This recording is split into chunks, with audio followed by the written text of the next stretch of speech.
Hi, masaganang buhay.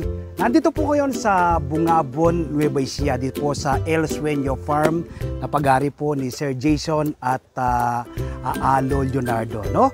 Nandito po ngayon sa kanilang taniman ng lettuce. Ito pong kanilang mga lettuce, makikita po ninyo, no? Ano po siya? Sustainability. Meron pong mga bagong punla, may katamtaman ng laki, at merong ready to harvest. Nagkaroon po kasi silang regular na customer na Siyam-gyupsal. So kailangan regular ka pong makakapag-supply sa kanila. Kaya ganito po yung kanilang pagtatanim. Tingnan po natin ang kanilang mga tanim na lettuce. Napakagaganda po. Ito pong kanyang pamamaraan ay nasa mga styro box. Ano? Tingnan po natin. So yan po, kanilang mga tanim na lettuce, no? Iba't ibang variety po yan. So ito po yung kanilang mga punla. Yan. Ito, tamtama ng laki.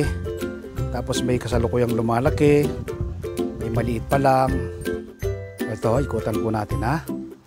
Ito, may kasama po silang kasama pechay, ano? Kasama pechay.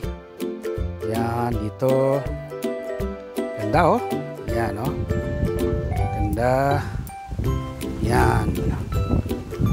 Okay, ganda. Invite ko po kayo, no, this coming Sunday. Panoorin po ninyo yung ating interview kay Sir Jason. Ano? Talaga pong minaximize na yung kanyang lugar na ito. Sabi ko nga ng banggit ko, may kasalukuyang lumalaki, may ready to harvest na. Nang sa ganun ay yung kanilang mga customer ay patuloy pong makakakuha. So this coming Sunday, huwag niyo po kalimutan, alas 7 hanggang alas 8 ng umaga, masaganang buhay po. Ano? Napapanood din po sa RPTV, YouTube at Facebook. Salamat po. Happy farming! God bless!